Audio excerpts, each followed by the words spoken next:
Welcome to the Speak Like a Leader podcast with John Bates.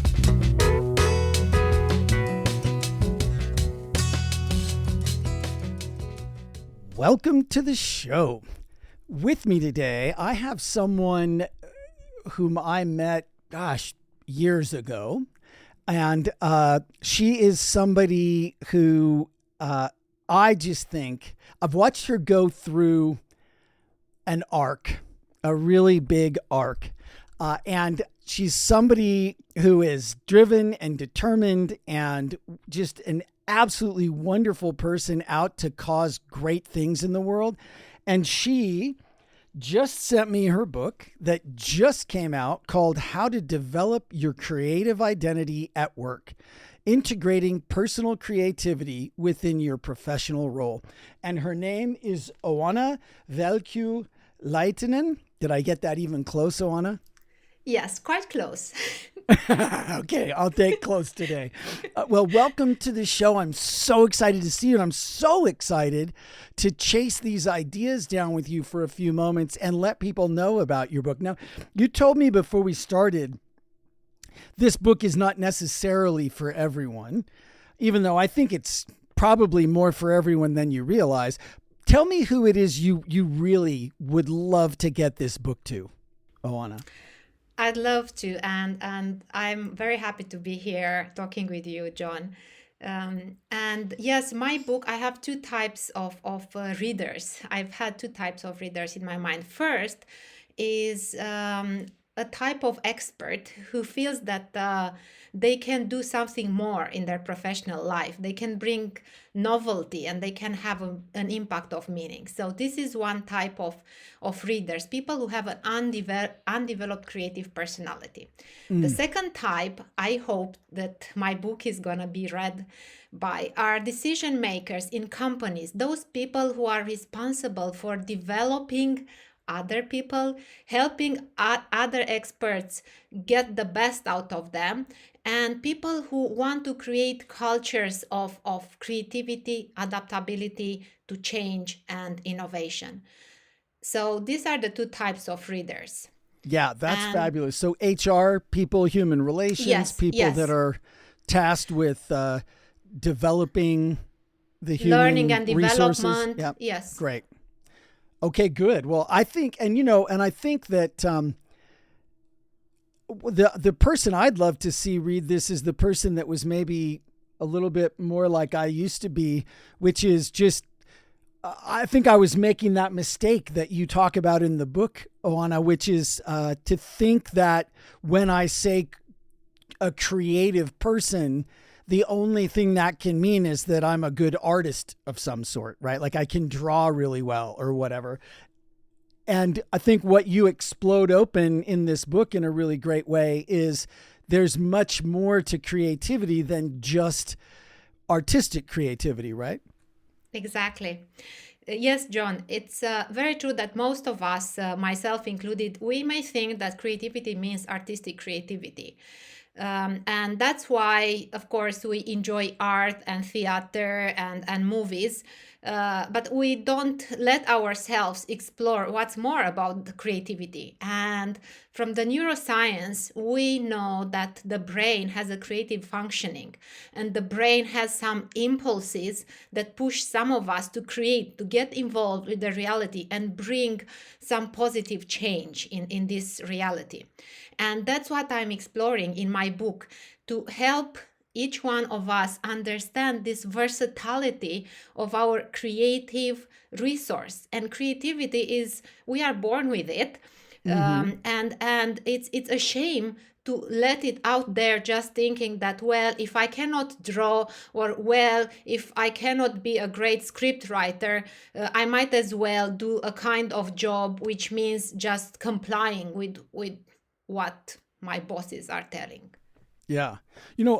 When we were doing our interviews, I got to talk to you as you were writing this book, and you were interviewing me. A lot of what you asked about really made me aware of things I hadn't thought about in a long, long time. But I remember when I was younger, I really had that, I thought, oh, creativity, it's purely artistic creativity. I really, going into, so I sang in a band. I ran away from home when I was 19 and I slept in my car with my bandmates on Venice Beach in LA. And I sang in the band and, and I realized out of that whole experience, long story short, that yes, making music was creative, and that was fun. And I think I didn't think of myself as very creative in that way, but I still managed to write a bunch of songs and we had a good time. And maybe I was more creative than I thought in that realm. But what that experience really opened my eyes to was the incredible amount of creativity that's just everywhere in business. And so I think that I took that I want to be a rock star energy and ended up moving it into being an entrepreneur, and just experiencing that massive amount of creativity in that realm. Yeah. And there are two aspects here that I hear from you. First of all is like the way we relate to our own creativity, the fact that you do have in you this artistic side, which, you feel lots of emotions and you feel the need to express, to put in words, to put in songs, these emotions. That was what pushed you to be in that van. But then you also have what I talk about in the book, and I'm sure that some listeners have it too, this emotional creativity in the sense you feel other people, in the sense that you are able to conduct a conversation and to help others who are part of the conversation grow, get to their own insights, get to their own learning. So you have that also, this emotional creativity, which is actually channeled to the second aspect of what I heard you talking, the output of creativity in business. How do you make use of this emotional creativity as an entrepreneur? Yes. Well, it's funny. It's just funny how we see ourselves, because as you say this, it's kind of dawning on me for the first time right now in this moment on this day in December when we're talking, that there is something creative to that, that emotional creativity. And, one of the things that I think is kind of a superpower of mine, if I'm going to leave false modesty behind, is being able to listen to people's stories and then rearrange them a little bit and play them back in a way that is, more exciting and more emotionally connected and things. And I never really thought about the fact that that's actually being pretty creative, Exactly. So yes, go ahead. Yeah, so I felt this from the very first times when we were having the interview for the book, that you have this ability to feel the emotions that are created in a conversation and to put those emotions into words. Yeah. So this is like the moment when we realize that, like you and other people who are like you, the moment when you realize that you have this superpower, which I call it the creative impulse, you can do whatever you want in your professional life. But the most important thing is that you are connected to your authentic creativity. Yes. Now, we're talking about me, and I keep bringing up my examples, but I don't mean it to be focused on me. There are a lot of people who maybe they don't do that thing that I do, but I think there are just so many people that I bump into on pretty much a daily basis who are so incredibly creative in their particular piece of their profession. And I think that a lot of us, me included, probably don't relate to it like it's creativity. Yes. And I think there is an enormous benefit to going, oh, this too is that magic word, creativity. Because when people start to relate to what they're doing, I know that as I started more and more to relate to what I was doing as creativity, I could learn things from people that I couldn't that I didn't necessarily think I could learn from the same way before. Like there's a great book on creativity. In fact, I think if somebody wanted to just have a really great, little dive into creativity, they would get your book, the How to Develop Your Creative Identity at Work, and read that, and then think about, wow, where are those areas in my life where I'm actually being much more creative than I realized? Mm-hmm. And it's much more of a creative endeavor than I've been thinking of it as. And then they would get John Cleese's book. John Cleese from Monty Python, from Monty right? Python, yeah. He wrote a great book. It's very small, very quick read. Creativity, yeah? Yes. And that's a great book. And it gave me so many ideas to apply to the places in my life where I'm being creative, but I couldn't have applied that if I didn't see that as a creative endeavor. Exactly. Long story short, right? Yeah. Yeah, so that John would be a great twofer. Sorry. John Cleese has I read his book and I love it. First of all, I love his Monty Python series, and he has a more, let's say, pragmatic approach to what is creativity and how to apply it. In my book, I go a bit like I've done, a bit of research, like I'm more like a researcher. So John Cleese is a type of creative who has experienced creativity in the movies. I research creativity and I underline all these different types of creative endeavors. Like, for instance, other types of people may be the ones who take initiative. That's also lots of creativity involved in that. When you are, like in a community, some people, and those would be, for instance, the entrepreneurs or the intrapreneurs in companies, they have that sense of noticing what is a mission that it's worth fighting for. Yeah. And that's another type of creative endeavor that I talk about in the book. And then there is the fourth type.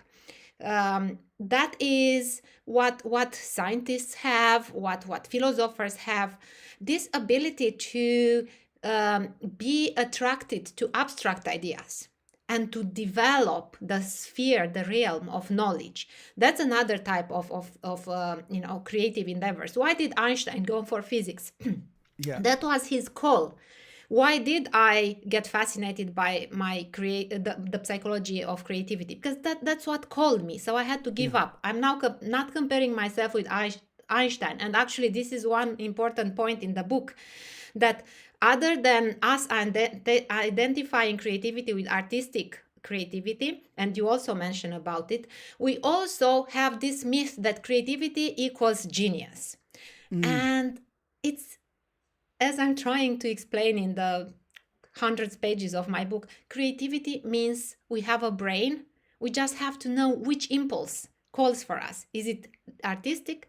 Is it the emotional creativity? Is it the initiative taking? Or is it the abstract ideas? Yeah.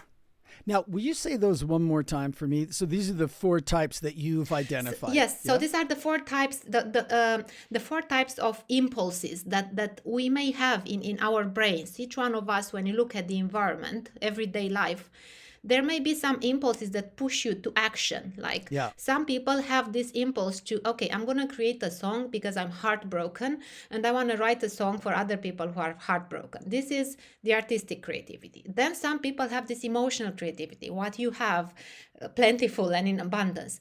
I feel that some person feels something and I'm going to help them, talk to them to get to learning. That's another type of impulse to create.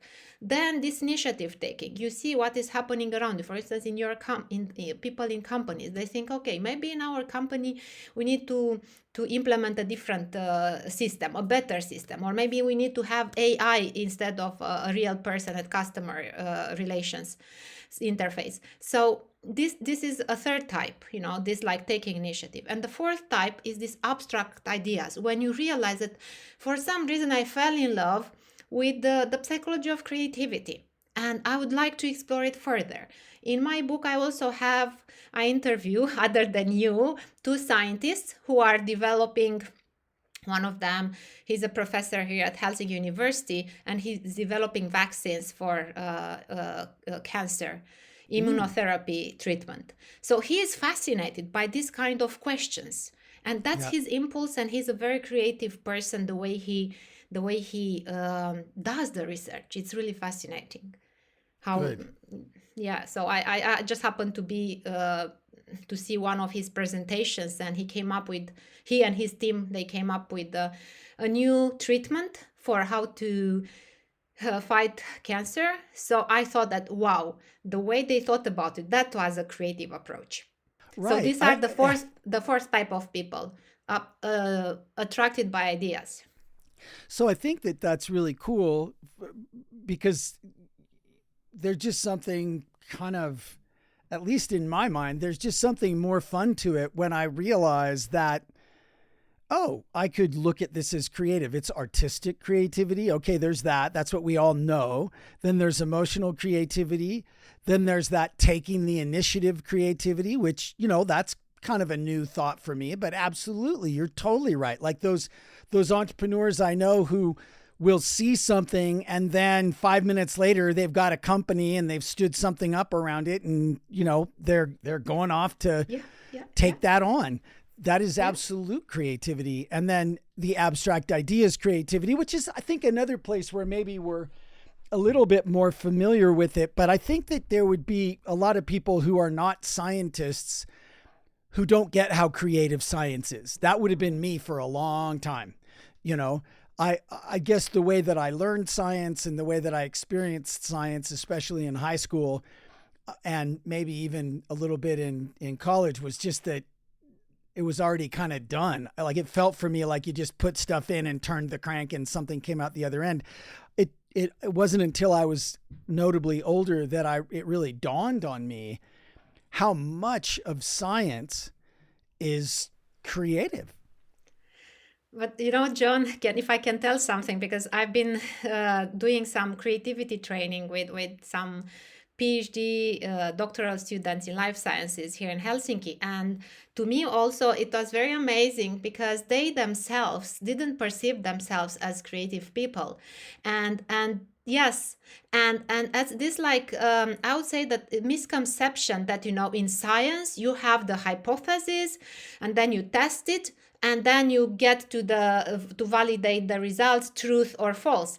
But what happens before you get the hypothesis? And that's what I was trying to work with them on, this mental habits of the mind which come from creativity. Before you develop a hypothesis as a scientist, you need to allow yourself to have this mindset of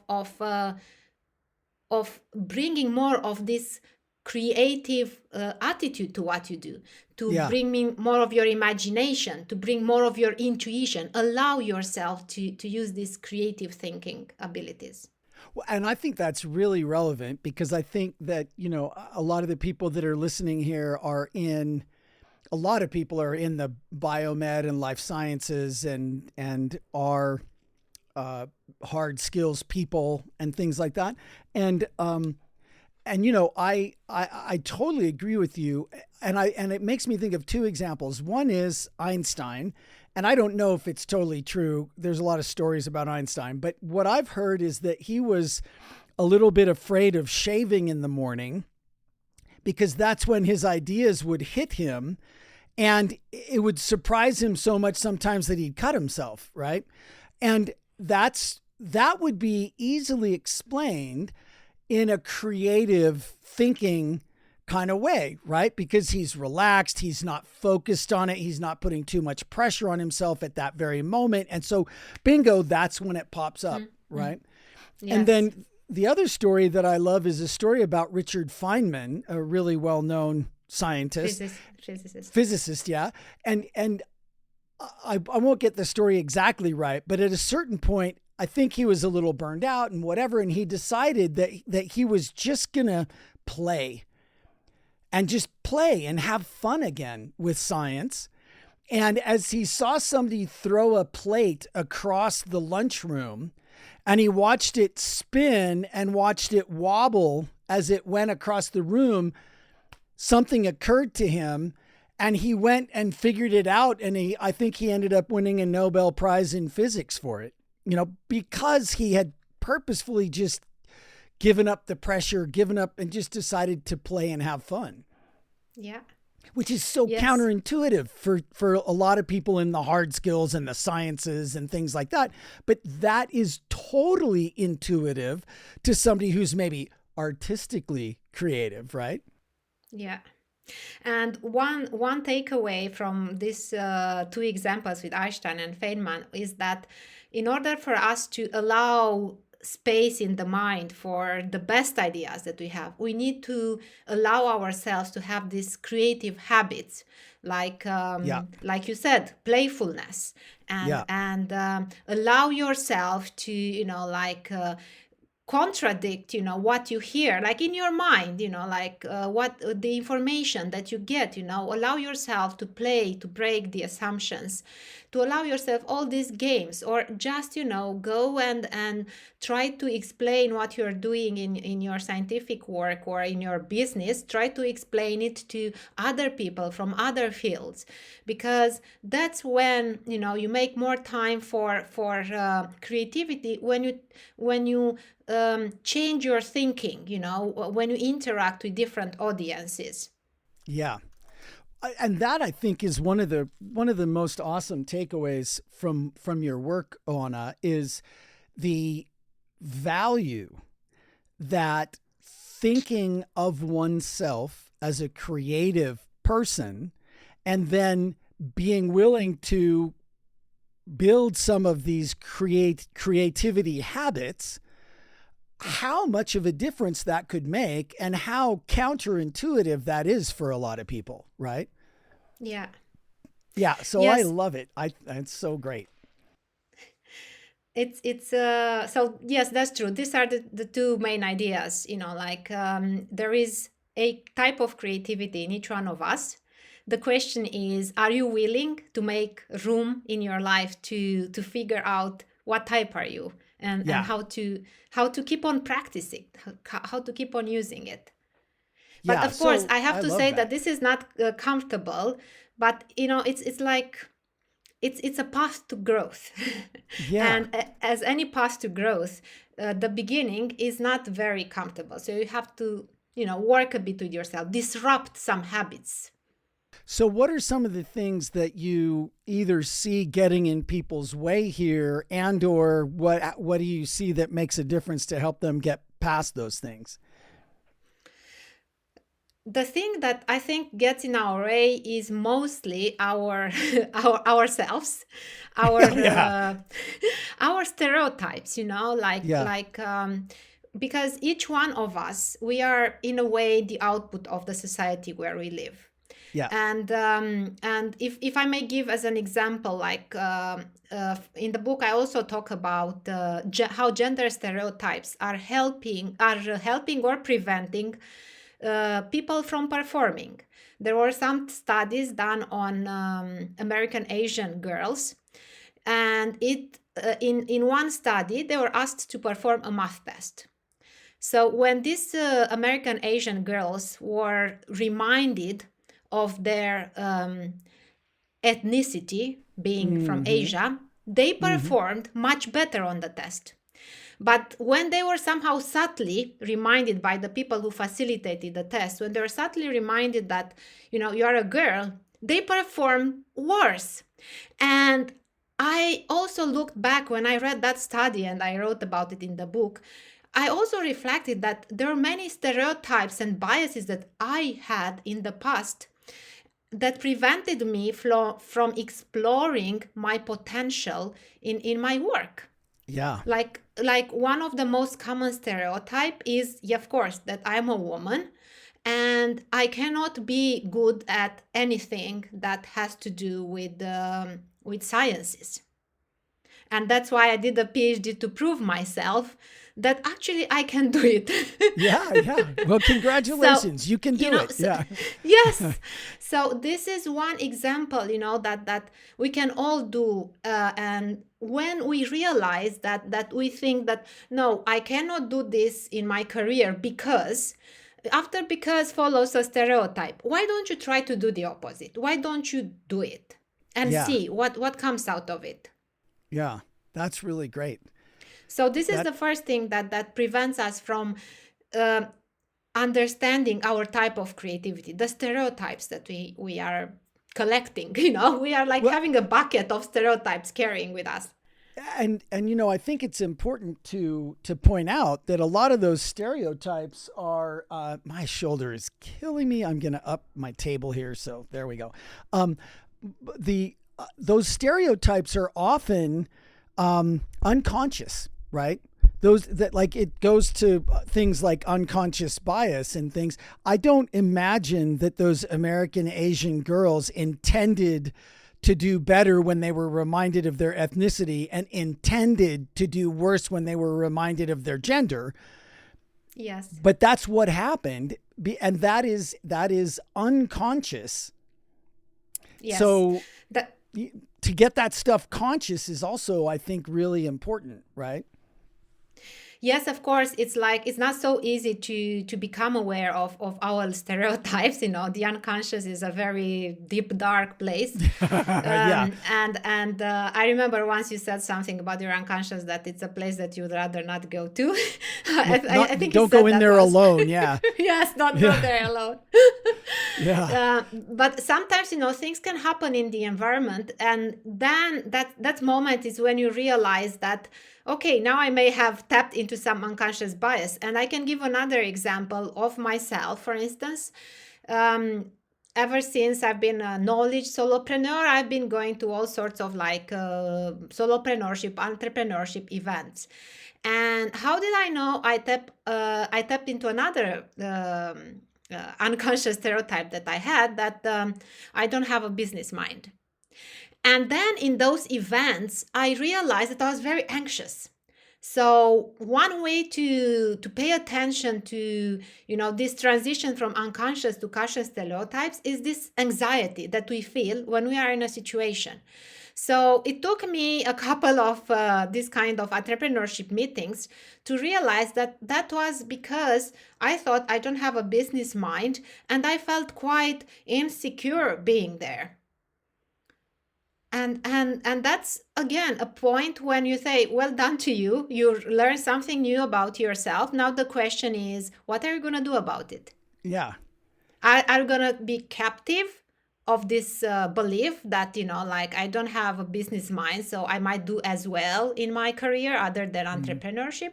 Or do you challenge yourself? Do you become like this kind of scientist who develops a hypothesis about yourself? And the hypothesis is actually, I have a business mind, the opposite of I don't have a business mind, and let's collect evidence of that. Yeah. So are you still going to these entrepreneur meetups? Ever since COVID, I haven't done this. And actually, ever since COVID, I have mostly focused on being a writer. But I'm planning to get back to those entrepreneurship events here in Helsinki. Well, I mean, I guess the more important question is, it sounds to me like you decided to go ahead and take on that, quote unquote, I don't have a good business mind, and get over it, right? And not let it stop you, and not let it make you anxious. And maybe you've already realized that you probably have maybe a better business mind than you realized. Exactly. And again, like comparing ourselves, okay, I will never be Elon Musk. Right. And that's okay. But that's another thing that I talk about in the book, that every single thing, that we think about, like business mind, usually your mind comes, in my case, it's Elon Musk, I'm not him. But the whole point is I'm so glad you're not. But anyway, that's a totally different story. And the thing is that's like how it is with the stereotypes. In every single word, there is some kind of hidden image that we have. So we have to go to the core of that and to break it and say, but I may have a business mind of my own, I can redefine what it means that I have a business mind. Yeah. Yeah. I love it. I love it. So, where did this all come from for you? Oana? How did you get onto this path of doing this? Wow, that's yes, that's interesting thing that I was saying that we are the output of our societies, and I am not an exception. Uh-huh. And for me, there are two things that pushed me on this solopreneurship path. The first one is that I was really feeling that it was very interesting to be a researcher, studying how information systems are used in companies. It was something that is very much needed, what the world needs. But I felt that there is another place for me. So my solopreneurship path started with me getting specialized in coaching as a coach and trying to understand how I can help people develop themselves. But then there was another reason for which I chose solopreneurship, and that's because of my family circumstances.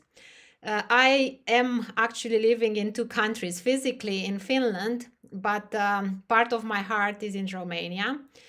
And in Finland, I have a family, a husband and sons, but in Romania, I have a mother and a sister. So I saw solopreneurship as the way to solve this life in two countries because it gave me more freedom to decide when I work a lot and when I can take a break.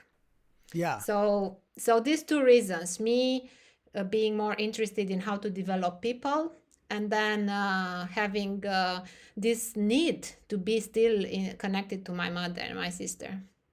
Well, so then you took initiative creativity there at the very least, right? And and it brings up another aspect that I think is important for creativity sometimes, especially, which is necessity, right? They say necessity is the mother of invention. And I think invention is clearly a creative act. So you had something that you had to solve there.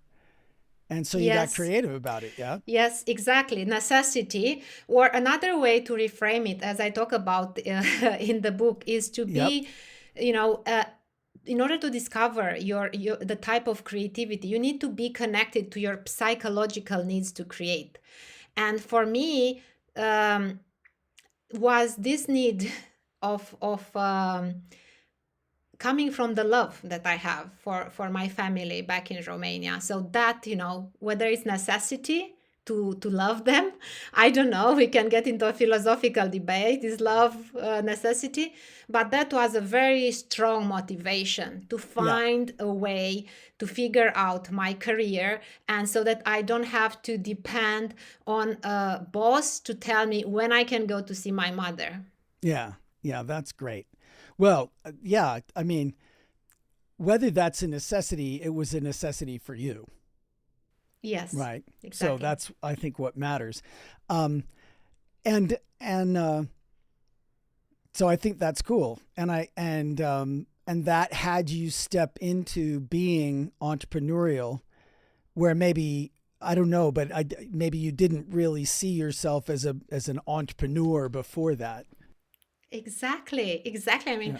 if 10 years ago, before I started the family here in Finland, if 10 years ago you would have told me that I'm going to become an entrepreneur, I would have laughed so much, and I would have said that you know nothing about me, because I was this kind of a dreamer. I wanted to save the world, but I had no idea how I'm going to do it.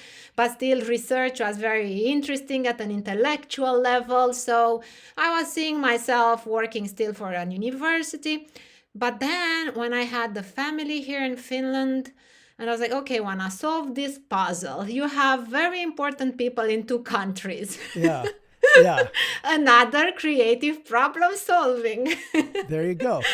There you go. Well, yeah, so I think that it's just a matter of, I think a really big takeaway from the whole thing is that we're probably all more creative than we realize. And there's a real power to admitting we're creative and to looking at what we do through a lens of creativity, at least sometimes, right? Exactly. Very well said.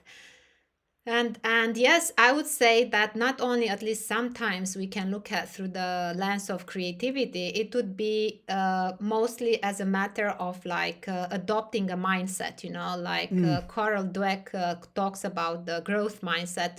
yeah, I love would that. like to encourage our listeners to think about developing a creativity mindset, in their everyday life, to look for those contexts, those situations when they can apply their creativity, either in terms of how they express their emotions to other people, or in terms of how they help other people express their emotions, or how they take initiative, or how they discuss, or how they understand more difficult, complex ideas. Yeah, So I believe that in the everyday life, there is room for this creativity mindset. yeah, yeah. I when I was with the band, I had this moment when it dawned on me, and it's dawned on me several times in my life. I think sometimes it's when I lose people close to me, or when my dog Milo died, who was the first dog that I really had. And there are other moments, but this was before a lot of that. I it was a positive moment. I was with the band. We were having a great time somewhere. We were writing songs. We were playing events. I was working at Oshman's in the shoe department to pay the bills, but hey, who cares? And I remember looking at my bandmates and saying, I'm living art, I'm breathing art, I'm doing art, I am an artist. And it felt like such a big mental breakthrough for me to give myself the freedom of that. And what I've realized since then, that I think that moment was the first inkling of, is that this whole thing, this entire ride that we call life, is all performance art. We don't get to do it again. We can't come back next week and watch the same show. And when it's over, man, it's over. So every single moment of our lives is basically performance art. And what am I making of that? Yeah, very, very beautiful said, John. And actually, what you said, I would say that we actually have two choices: to look at life as, like a very established series of events, to think that we can control, like what's coming ahead of us, or to look at life, as you said, as a performance, and to admit that actually days are an improvisational act. It's like Yeah. and that's maybe the most beautiful part, when you discover, like new ideas, you discover new about yourself, you discover something new about others, to leave this room for curiosity and unexpected in our everyday life, rather than freaking out, like planning everything till the moment when we die. Of course, it feels safer if we think that, okay, in 10 years from now, I'm going to get to the leadership position. In 20 years from now, I'm going to have this amount of wealth. And then in 30 years from now, I'm going to have a pension in Spain. Of course, that gives a sense of security. Yeah. But I don't know, like maybe I'm biased because I'm so in love with creativity. And one thing about creativity is to improvise and to be spontaneous. And for I would like encourage at least people, okay, not not to plan, but to live again one space, half an hour per day, to allowing themselves be free, uninhibited, and have a free conversation with someone. Just say something that goes through your mind. Yeah. So I'll agree with you, and if I may, I'll offer two things. One is, I call it the illusion of control, right? That thinking you're going to have a pension in 20 years in Spain, and thinking that oh, that's more comfortable. That's just an illusion, right? We really don't know what's going to happen. And so, you know, it's hard, and I struggle with it on a daily basis, but to remember that all that control is just an illusion anyway. Um, And then I forgot the second thing I was going to say, but probably that's the most important, is that, it's an illusion, that idea of control. Oh, and then the other thing I think is, to bring some of that improv to life. I realized that, and I know that we're grown-ups now. We've got kids, we've got jobs. Most of us listening have a lot of responsibility, and we got calendars that are full.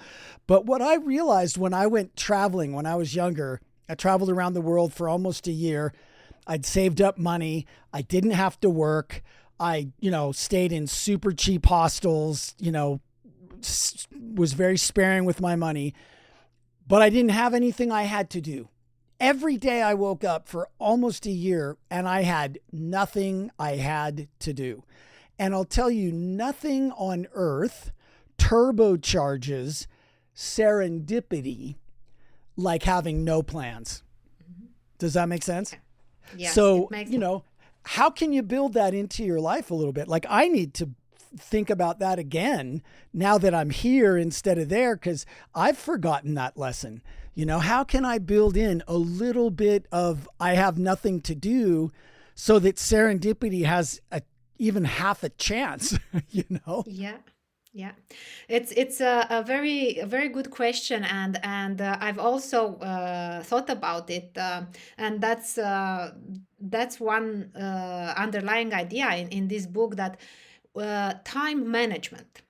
Even if I don't discuss in detail in the book about time management, but that's very important to recognize that there are ways to manage our days in order to find this 1 hour of like doing nothing or of serendipity.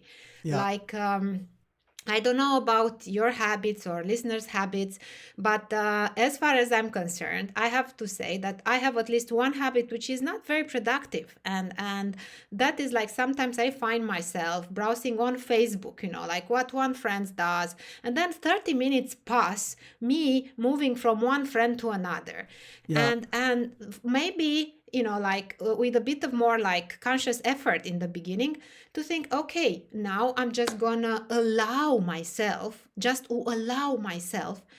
to just do nothing. Imagine that nobody needs you, only you need yourself. Yeah. Yeah. I think So it's a yeah, great time idea. management.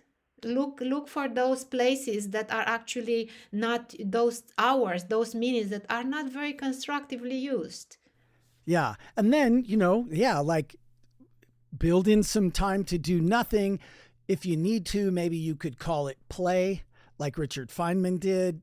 Who knows, right? But those moments when we take the pressure off of ourselves, those are the moments when the creativity bubbles up. And now that we realize we're all creative and we need to think about how we can help our creativity help us, that's all of a sudden really relevant.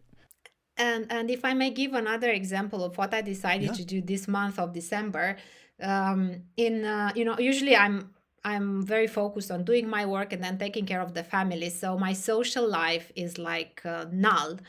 And after my book launch, I had a couple of guests who came to me and said, I would love to see you for a cup of coffee. And then my first thought was freaking out. I was like, I have no time. But then I remembered myself of this like serendipity, doing nothing. And another way to do nothing is just to allow myself and say, you know what, I'm going to spend like 2 hours every week just talking nonsense with someone.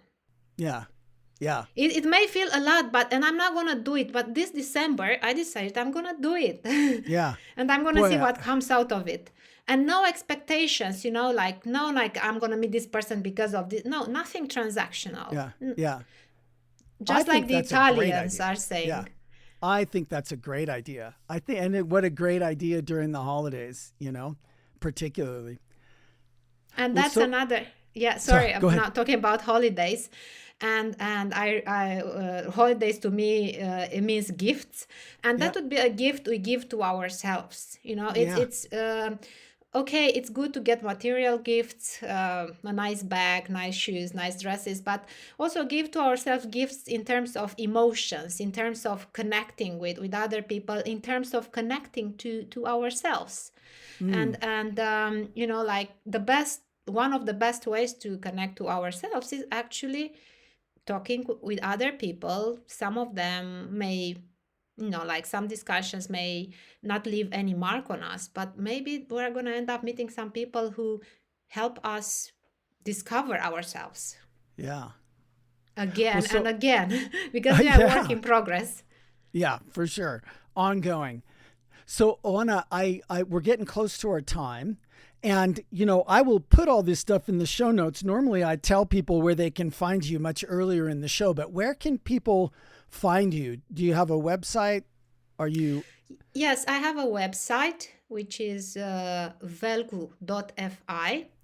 And can you spell that? Velcu. Okay. Velcu.fi. So Or velcu.fi for Finland. Yeah. yes, yes. Or on my LinkedIn is the another way to find me. If you look Uh-huh. for me on LinkedIn, Oana Velcu-Laitinen, Great. or just write to me an email, oana@velcu.fi. Okay. All right. So At my website, you can see some of the trainings I have done. But if you want to just talk with me directly, LinkedIn and my email address are the most straightforward ways. Great. So we'll put all that stuff up in the show notes, and people can find your book. It's My available. book, yes, my book is available at Amazon.com. Great. Okay, That's great. one of the places, or Book Depository. I think it's there also, or Barnes and Noble. There are Great. some other platforms. Great. Good. So it's probably available at If you most of just the look, platforms that people are interested in. yeah. Okay. And so is there anything, because I promised you I get you out by the top of the hour, so we have just a couple minutes. Is there anything I didn't ask you or anything you'd like to say before we go, Oana? Yes, I would like to say actually one thing, still related to creativity, is in terms of how we see the impact of our creative endeavors. And that's how I end the book, saying that it's good for us to develop our creative personalities. It's good for our emotional well-being, to feel more like whole people. But then there is another aspect, the outcome of our creative endeavors. We need an audience. If we don't have an audience, we cannot develop, we cannot become whole. So this is one thing I would like our listeners to remember, that whenever you start creating something, just remember to be a type of generosity, like a dedication that you have for some people whose life you want to improve. Oh, that's wonderful. And it reminds me, I'm wearing my Saint Javelin t-shirt right now. And we talked a little bit about how, before we, turned on the recording, how much the war in Ukraine, Russia's aggression in Ukraine, initially made you so sad, right? And made you just, and I think that what you just said is what pulled you through, right? Yeah. Do you want to say what you said? Yes, it's like when the war in Ukraine broke, I felt very discouraged, and Yes. I lost hope. I'm usually a very optimistic person, but I lost hope, and I thought that what sense it is in me writing this book, because it seems that us people, we keep on navigating around the negativity in us and create more negativity. Yeah. But after a few days of being depressed, or weeks, I realized that no, we have to keep on fighting, because there is still Yes. goodness in us. Yeah. And we still need some people who show us how to look for the goodness in us. And that's why I kind of pushed myself to look for a publisher, and to allow myself to have this book in the world, because at the end of the day, we all have a choice to give up or to fight for goodness. Yeah. Yeah. Well, look, I think that's a great place to leave it. And my choice is to fight for goodness. And I know that's your choice. And thank you, thank you for whatever it took to get to that place. And thank you for everything it took to deliver this book, How to Develop Your Creative Identity at Work. I think it's going to make an enormous difference for people. And I certainly encourage people to go grab it. And thank you very much, Oana. It was wonderful to talk with you. I'm so glad to see you again, and congratulations. I know how hard you worked on this. Congratulations. Thank you so very much, John. It's an honor to be talking with you. Thank you. And to those of you listening, none of this makes a difference without you. So thank you for your time. Thank you for your attention. And we'll see you next time on SpeakLikeALeader.show. Thank you for joining the Speak Like a Leader podcast. Go be awesome.